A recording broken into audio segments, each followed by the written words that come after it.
Hello મિત્રો, જય શ્રી કૃષ્ણ. સ્વાગત છે તમારું બંસીઝ વોઇસ સ્ટોરીમાં.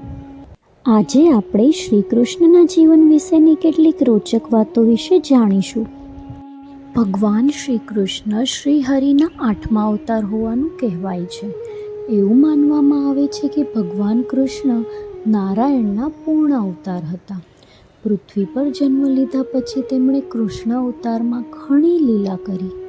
કાન્હાથી દ્વારકાધીશ શ્રી કૃષ્ણ બનવા સુધી તેમણે ખૂબ જ મુશ્કેલ જીવનયાત્રા કરી. શ્રી કૃષ્ણના દરેક કાર્ય પાછળ લોક કલ્યાણનો ઈરાદો અને વિશ્વ માટે સંદેશ છુપાયેલો હતો. આ જ કારણ છે કે શ્રી કૃષ્ણના જીવનની તમામ રસપ્રદ હકીકતો સાંભળવા અને વાંચવા મળે છે. દર વર્ષે શ્રાવણ મહિનાના કૃષ્ણ પક્ષની અષ્ટમી તારીખને કનૈયાની જન્મ જયંતિ તરીકે ઉજવવામાં આવે છે.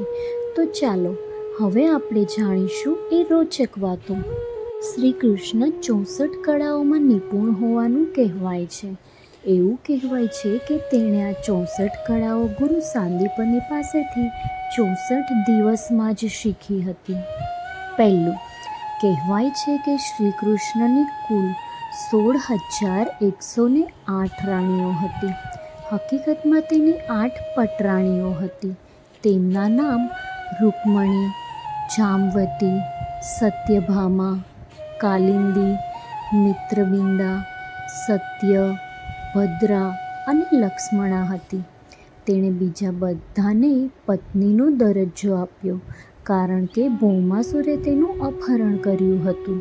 જ્યારે શ્રી કૃષ્ણે ભૌમાસુરથી એ બધી રાણીઓને મુક્ત કરી ત્યારે તે કહેવા લાગી કે હવે કોઈ આપણને સ્વીકારશે નહીં, તો પછી આપણે ક્યાં જવું?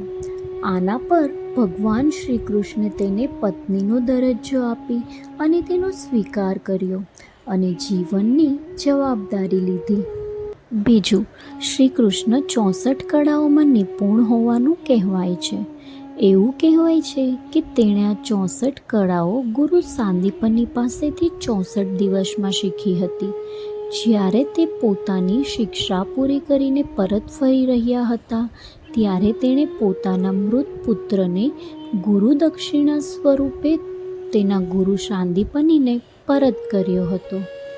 ત્રીજું, ભગવાન શ્રી કૃષ્ણના 108 નામો છે, જેમાં કાન્હા, કનૈયા, ગોવિંદ, ગોપાલ, ઘનશ્યામ, ગિરધારી, મોહન, બાંકે બિહારી, માધવ, ચક્રધર, દેવકીનંદન એ નામો મુખ્ય છે.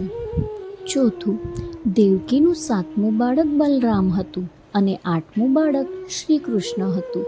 કંસની હત્યા કર્યા પછી શ્રી કૃષ્ણે માતા દેવકીની વિનંતી પર બાકીના 6 ભાઈઓને જે કંસ દ્વારા માર્યા ગયા હતા તેને માતા દેવકીને મળાવ્યા હતા. આ પછી તેણે તે ભાઈઓને મુક્તિ આપી હતી. 5મું, ભગવાન શ્રી કૃષ્ણએ 17 વર્ષની ઉંમરે જ બ્રજ છોડી દીધું હતું. તે પછી તે માત્ર એક જ વાર રાધારાણીને મળ્યા હતા, પરંતુ રાધારાણી સાથેનો તેમનો સંબંધ કાયમ આત્માનો હતો. તેઓ રાધારાણીને પોતાની શક્તિ અને સોચ માનતા હતા. 6, અર્જુન સિવાય હનુમાન અને સંજયે પણ ભગવાન શ્રી કૃષ્ણ પાસેથી ભગવદ્ ગીતા સાંભળી હતી. કુરુક્ષેત્રના યુદ્ધ દરમિયાન હનુમાન અર્જુનના રથની ટોચ પર સવાર હતા. 7મું, શ્રી કૃષ્ણ 125 વર્ષ જીવ્યા. તેમનો અવતાર એક પારધીના બાણથી સમાપ્ત થયો. એવું માનવામાં આવે છે કે પારધી તેના અગાઉના જન્મમાં બાલી હતા. જ્યારે ભગવાન રામે બાલીને ગુપ્ત રીતે મારી નાખ્યા હતા ત્યારે ભગવાન રામે કહ્યું હતું કે આગામી જીવનમાં હું પણ તારા હાથે મરીશ.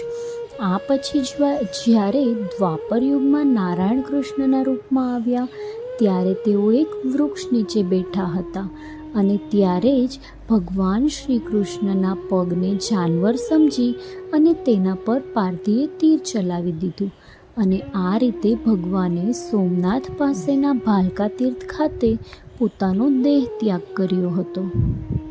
તો મિત્રો, આ હતી ભગવાન શ્રી કૃષ્ણની અમુક રોચક વાતો.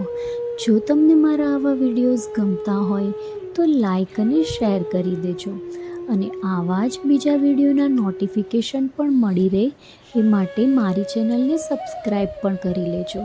Thank you for watching.